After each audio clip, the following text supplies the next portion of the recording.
Kilarigbo Live TV, ìkànnì amúlùdún àkọ́kọ́ tó ń gbé àṣà àti ìṣẹ̀lẹ̀ Yorùbá lárugẹ. Atagbantagba lóde tagbangba ló ti pápá tó ní kí ló ní tagbangba ó ṣe. Àwọn gbàǹkọ́gbì alárinrin ètò ọ̀dọ́ wa ló sodo sí. Bẹ́ẹ̀ni, ikọ̀ Kilarigbo rèé nínú ọgbà ìtẹ́kùsí ẹbọnì ilé tó wà ní ọgbàgbà alágbọ̀n Ìkòyí nípínlẹ̀ Èkó níbí tí wọ́n tẹ́ aya àgbà olórin King Sunny Adé sí lónìí, ìyẹn Honorable Risikat Adégẹyẹ eléyìí tí wọ́n pọ̀pọ̀dà ní ọjọ́ 21 oṣù kẹsàn-án ọdún yìí lẹ́yìn àìsàn ráńpẹ́. Oríṣiríṣi àwọn èèyàn bí èèyàn níbi ẹni ni wọ́n wá síbi òkú yìí lénìí gẹ́gẹ́ bá ti mọ̀ gẹ́gẹ́ bí nǹkan tí wọ́n sọ fún wa. Wọ́n sọ wípé màmá gẹ́gẹ́ bí ọ̀rọ̀ wọn, wọ́n sọ wípé wọn ò tiẹ̀ fẹ́ pẹ́ nílẹ̀ rárá torí pé àsìkò táwọn bá ti kú báyìí kí wọ́n tètè yá sin àwọn kíákíá. Ó ní wọ́n ṣe ní kíákíá eléyìí tí wọ́n ṣe báyìí. Gbogbo pọ̀pọ̀ ṣinṣin ètò yóò máa wáyé nínú oṣù December. Níbí lónìí oríṣiríṣi làwọn èèyàn ti sọ nípa màmá, nípa ìgbésí ayé rere tí wọ́n gbé, nípa àìkí ń fojú wo ẹnìkan pẹ́ ẹnìkan ní ẹnìkan ò ní. Kódà nígbà tí wọ́n wà nínú òṣèlú gan-an, wọ́n sọ púpọ̀ lọ́rọ̀ nípa ìyá yìí tí a sì ń gbàdúrà pé kí Ọlọ́run Elédùmarè kí ó bá wa tẹ́ wọn sí afẹ́fẹ́ rere. Táíwò Àtọ́lágbé lórúkọ tèmi. Kilarigbo Live TV.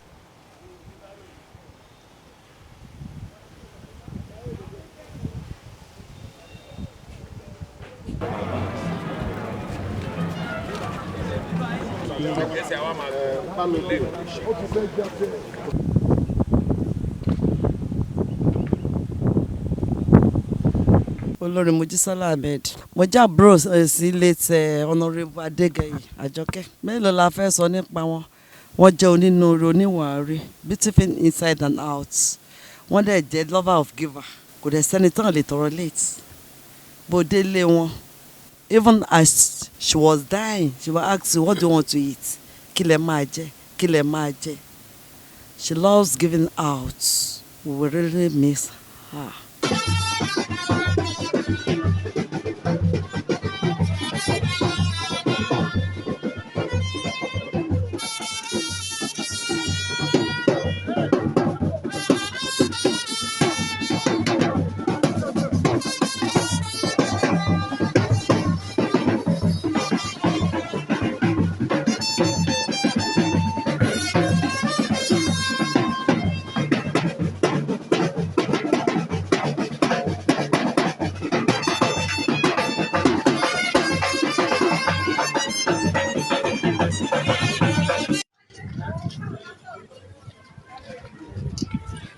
What's it? Àwọn tó ń kí náà àti fúlọ̀ àwọn tó ń kí. Orúkọ mi ni Adébísí Adéráyọ̀ Balógun, wife of late Dr. Sikiru Ayinde Barrister. Rísí jẹ́ ọ̀rẹ́ mi láti kékeré láti ń bọ̀ títí di ìgbà yìí. Ó jẹ́ èèyàn tó fẹ́ràn èèyàn, ó jẹ́ èèyàn tó kóyàn mọ́ra, ó jẹ́ èèyàn tó kẹ́bí mọ́ra, tó kọ̀rẹ́ mọ́ra, ó jẹ́ èèyàn tẹ́ bá rí inú yín á dùn, tẹ́ bá ti rí ẹ lè banújẹ́. Ìgbà tó rẹ̀ yìí náà, mò ń pòyì hospital ẹ̀ ní Victoria Island. Ìgbà tán discharge ẹ̀, mi tẹ́ mọ̀ pọ́n máa discharge ẹ̀ níjọ́ tán discharge ẹ̀. Mo kàn lọ sí hospital ni mo rí pé ó ti wálé. Mo wá pè, ó lóun ṣe ń wọlé ni, òun ní kóun wọlé kóun pè mí. A dúpẹ́ fọ́lọ́run pé ó gbègbè sí ayọ̀, ó dẹ̀ mọ́ lọ́run.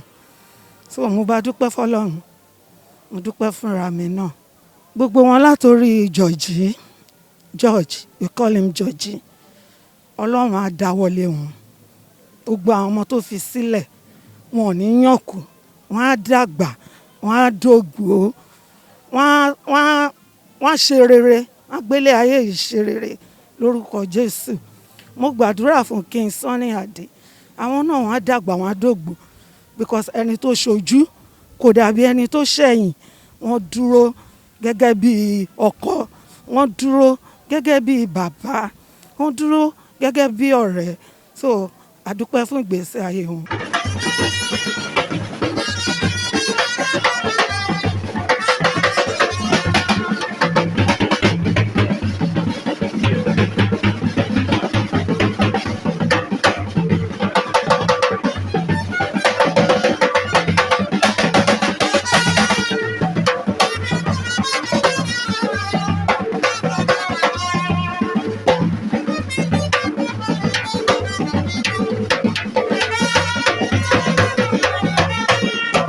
Orúkọ mi ni Mrs.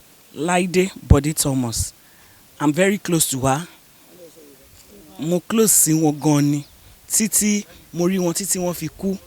She's a very loving mother. She's very kind. Wọ́n ṣèyàn gan. I don't know how to describe her because she's just like a mother to me. Each time tó bá rí mi, she'll be calling me Ronke. She named me Ronke. In fact, nígbà tí mo rí wọn níbi tí wọ́n sùn sí lénìí, I was shedding tears because kò ń ṣe nǹkan téèyàn expect kéèyàn bá lélẹ̀.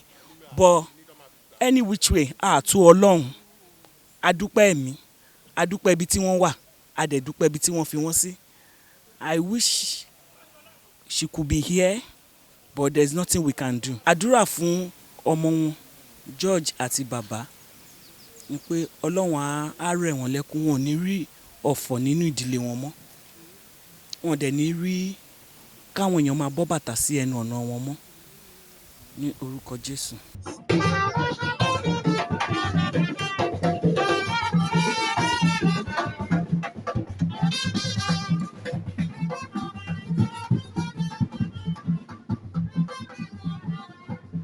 Orúkọ tèmi ni Benson Ọlárẹ̀wájú. Mo ń ṣiṣẹ́ pẹ̀lú Lagos State House of Assembly Service Commission níbi tí màmá ti ṣe commissioner rí. Wọ́n jẹ́ commissioner 2 ńgbà yẹn. Bọ̀ nǹkan tí mo mọ̀ nípa màmá ni pé màmá ò kì í ṣe èèyàn burúkú. Màmá jẹ́ màmá dáadáa tó jẹ́ pé tí staff kankan tó bá ní issue pẹ̀lú àwọn management wa, màmá will stand by the staff láti make sure pé matter yẹn solve tí ó dẹ̀ ní sí punishment kankan. So it was so sad láti gbọ́ pé màmá kú ṣá. But k'Ọlọ́run fọ̀run kẹ́ màmá. K'Ọlọ́run fẹ́ràn kan. Orúkọ màmá ni Honourable Risikat Adégẹyè. Commissioner 2 ni wọ́n gbà tó wà ní ọ́fíìsì wa. Wọ́n jẹ́ màmá gidi.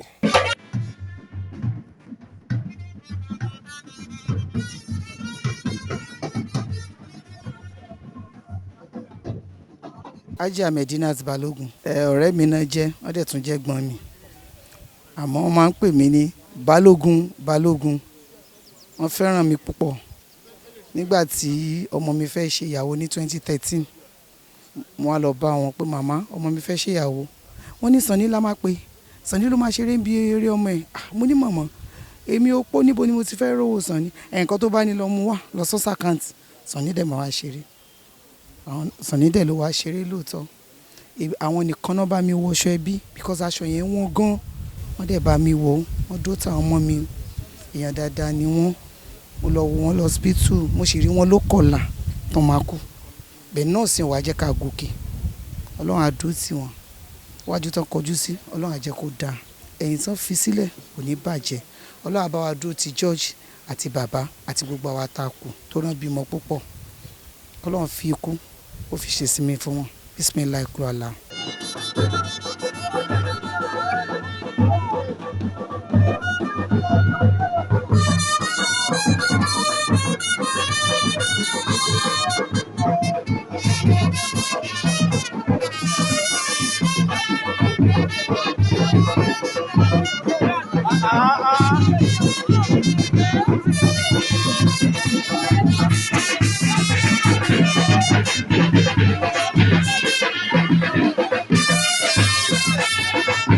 Orúkọ mi ni Aramide Kazeem láti Àmúwò Ọ̀dọ̀fin. Honourable Risikat Àjọkẹ́ Adégẹyè, màmá dáadáa ni wọ́n. Wọ́n ń tọ́jú wa lámúwò Ọ̀dọ̀fin constituency. Wọ́n ń tọ́jú wa dáadáa.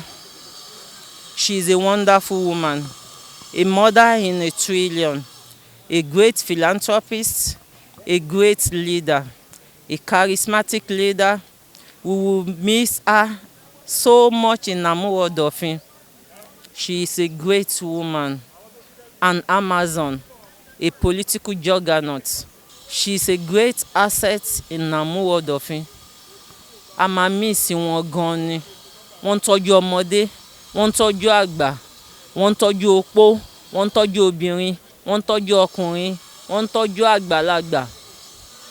Èèyàn rere ni wọ́n. Ikú wọn dùn wá lọ́pọ̀lọpọ̀, bọ̀ kò sí ohun tá a fẹ́ ṣe. Olúwa ló fún ni, òun náà ló dẹ̀ tún gbà padà. Àdúrà wa ni pé k'Ọlọ́run bá wa tẹ́ wọn sáfẹ́fẹ́ rere, kó bá wa dẹ ilé rere fún wọn. iwájú tán dojúkọ kó má burú, ẹ̀yìn tán fi sílẹ̀ náà kó má bàjẹ́, kán lọ́n bá wa tọ́jú àwọn ọmọ wọn lágbára Olúwa.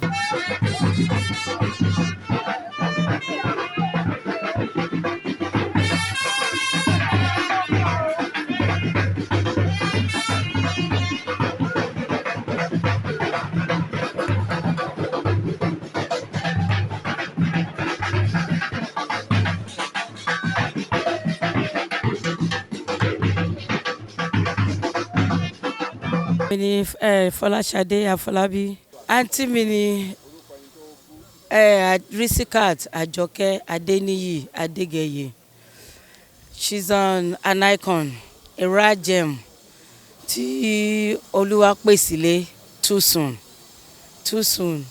I'm still lost for word. Ìbá sọ jù báyìí lọ, but I know my auntie is a great person. Wọ́n ṣe fónílé, wọ́n ṣe fàlejò. She did her best to do so many for many, and tí èmi tí mo jẹ́ bí àbúrò wọn bá miss wọn báyìí, I can imagine ọmọ wọn àti ọmọ ọmọ wọn. I pray for God to accept her, and may the angels welcome her. A shadow and never continued in one state. In the midst of life, we are in debt, of whom may we seek for succor. But for thee, O Lord, who for our sins are justly displeased. Yet, O Lord God, O Lord most mighty, O holy and most merciful Savior. Orúkọ mi ni Ajé Abọ́láńlé Kazeem. Mo súnmọ́ màmá gan. Gbogbo wa yìí, màmá ń kó wa jẹ káàkiri ni. Tí èèyàn kan bá ń ṣe nǹkan lọ báyìí, màmá máa débẹ̀. Kí cleaner máa ṣe nǹkan, cleaner tó kéré jù lọ́fíìsì, màmá máa make sure pé àwọn débẹ̀. Wọ́n wá lè má pẹ́ o. Wọ́n á ní ẹjẹ́ á débẹ̀. Wọ́n máa ń kó wa jẹ kiri kò dẹ̀ sí. Tẹ́ bá need help màmá máa dúró tẹ̀ bẹ́ẹ̀ ni pé òun nìyẹn. So òun nìyá wa. She's a wonderful woman. I don't know other word to qualify her. People have been saying a lot of things about her. She's a mother. Ọlọ́run ò ní ṣekú ìlákùfà. Kọ́lọ́run dúró ti George àti King Sunny Adé. Ọlọ́run ló lè rẹ̀ wọ́n lẹ́kún, kò sí nǹkan táwa lè ṣe. Kọ́lọ́run rẹ̀ wọ́n lẹ́kún, kó dúró ti family wọn. Kọ́lọ́run tẹ́ wọn sáfẹ́fẹ́ rere. Deliver us not into the bitter pains of eternal death.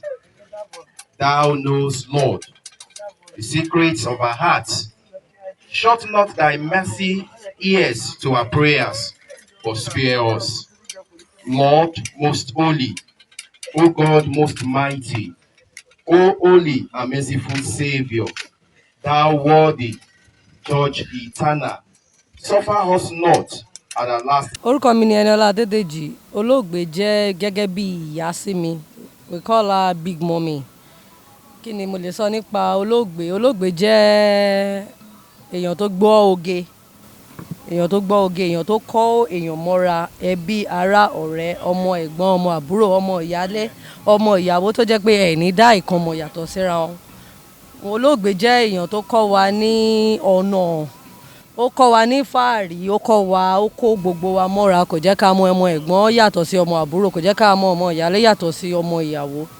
Olóògbé jẹ́ èèyàn tó jẹ́ akíkanjú tó ń ṣe iṣẹ́ gẹ́gẹ́ bí gbogbo ènìyàn ti ṣe ń sọ. Gẹ́gẹ́ bí gbogbo yín dẹ̀ ṣe mọ̀ pé politician ni olóògbé, wọ́n jẹ́ ènìyàn tó ṣiṣẹ́ ribiribi, pàápàá jùlọ ní APC ní Lagos State. So nǹkan tí mo lè sọ nípa ṣókí tí mo lè sọ nípa olóògbé, like you know, gẹ́gẹ́ bẹ́ẹ̀ ṣe mọ̀, àsìkò tá a wà àsìkò tí à ń mọ̀ lọ́wọ́ ni, but ọ̀pọ̀lọpọ̀ ènìyàn tó sọ̀rọ̀ wọ́n ní ohun tó dára láti sọ nípa olóògbé. So kò sí èèyàn tó pé tán ní ayé, but at least 80-90% positive nípa olóògbé. Ẹ ṣé mo dúpẹ́. Orúkọ mi lẹ́ẹ̀kan sí Eniola Adédèjì. Màmá Àjọkẹ́ Adégẹyè. Sọ́rẹ́ o.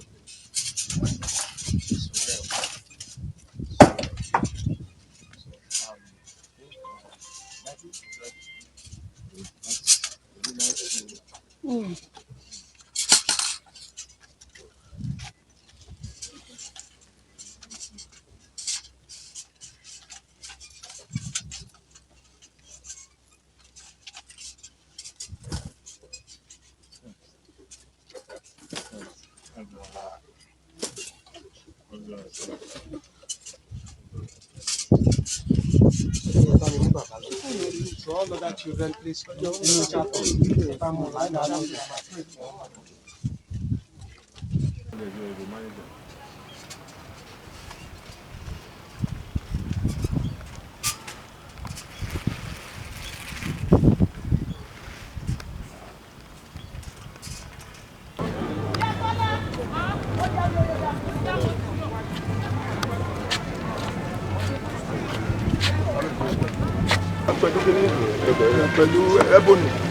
My friend, how are you?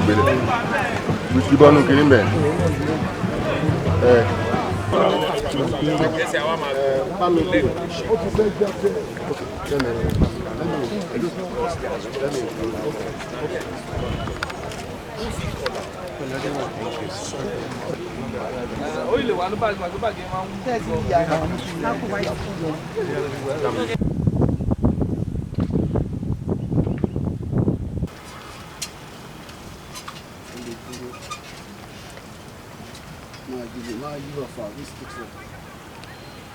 Kilarigbo. Bá mi ò dán mọ́rán bọ̀ ẹ manage.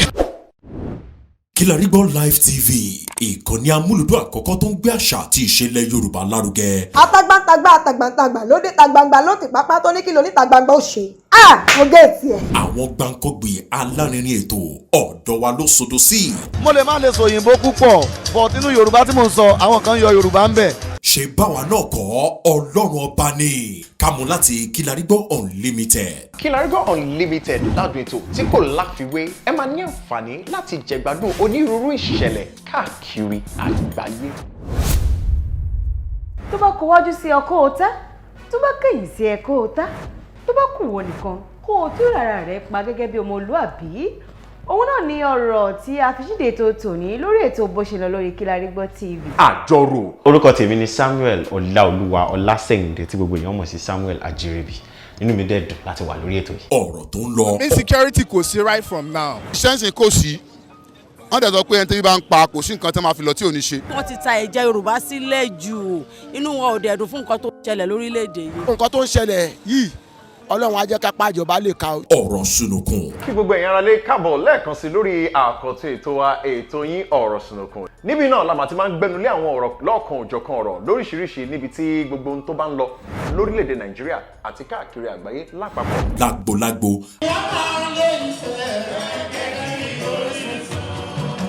Security issues is a very sensitive issue in every society. Ó máa rí kó bá ayé ṣe ìrọ̀ bàbá rẹ̀ lónìí ìrì.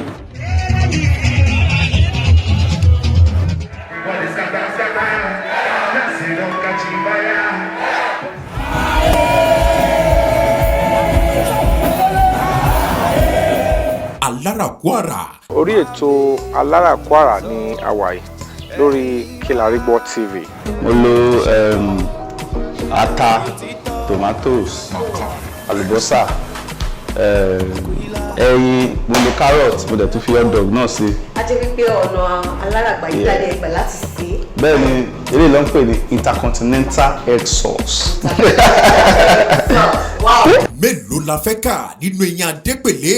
Òyìnbó fọ́ọ̀sì wa láti máa sọ òyìnbó ni iṣẹ́ tiwa èdè tí wọ́n nìyẹn tán bí wọn mọ́ tó gbọ́ mi so èdè tó bá àná máa gbọ́dọ̀ máa sọ. Mo fẹ́ rọ ìrẹsì àti ṣàkì àti dòdò àti ẹ̀dọ̀. Wọ́n ti ṣe original yẹn tẹ́lẹ̀ mo gbọ́ ó dẹ̀ ta lẹ́nu rẹ̀ kí n jump lórí.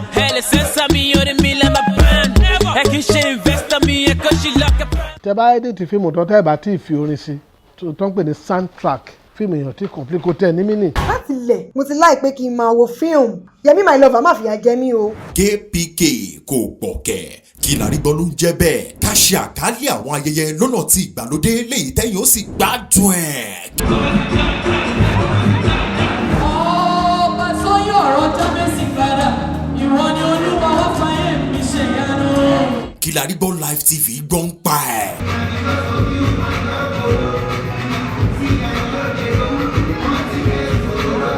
Fún ìpolówó ọjà tàbí àkálẹ̀ èyíkéyìí ayẹyẹ tẹ́ bá fẹ́ ṣe ìyún event coverage pẹ̀lú owó tí ò gani lára ẹ kàn sí Kilarigbo Live TV lórí àwọn ẹ̀rọ ìbánisọ̀rọ̀ wọ̀nyí 0901 80 30097 tàbí 0903-0069-885. ẹ tún lè kàn sí wa lórí àwọn ẹ̀rọ ayélujára wa lórí Instagram @Kilarigbo Live TV, Facebook Kilarigbo, lórí Twitter @Kilarigbo Live.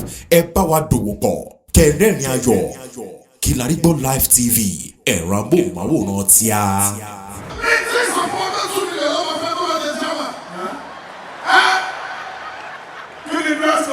ẹ̀yin olólùfẹ́ ètò Kilarigbo. ẹ káàbọ̀ lórí ètò Kilarigbo. orúkọ mi ni links to the fast back guy. Yọlá Badmus Bukky Right. Lamide. Eva. Jimmy Jazz. CDQ. Gbẹ̀gàdé Ika. Táyọ̀ Ṣọ̀bọ́lá. Ìyábọ̀ Òjó. Kiss Daniel. Fírànkẹ́ Òjó Anthony. ẹ máa wo Kilarigbo. Kilarigbo. Kilarigbo. Kilarigbo. mo wà ń bí. Kilarigbo. Kilarigbo. Kilarigbo. Kilarigbo. Kilarigbo. Kilarigbo. Kilarigbo. Kilarigbo. ẹ máa wọ ẹ máa fọ. Kilarigbo. mo kí ni o. Olè ti gbọ́ ẹ̀. ẹ dúró ń bẹ̀ fẹ́ wò. Kilarigbo. Kilarigbo. ètò gidi ni o. Kilarigbo. Kilarigbo. Kilarigbo. Kilarigbo. Kilarigbo. Kilarigbo. fẹ́ràn tọ́rọ̀. ti gbọ́ nǹkan Kilarigbo. Kilarigbo. Kilarigbo. Kilarigbo. ètò tó dùn ní Kilarigbo. Má yí kó mẹ́. Kilarigbo. bílẹ̀ kí àwọn rí gbọ́. ẹ mọ bó ṣe ń lọ náà. Kilarigbo. máa wo program yẹn. Kilarigbo. Kilarigbo. Kilarigbo. Kilarigbo. ẹ máa wo. ṣé ti gbọ́ ẹ bá fọwọ́ kan tẹlifíṣàn yẹn má gbé kúrò. ilẹ̀ gbọ́. Èdè tó bá àná máa gbọ́dọ̀ máa sọ. Kilarigbo náà. Kilarigbo. kí ni gbogbo wa rí gbọ́.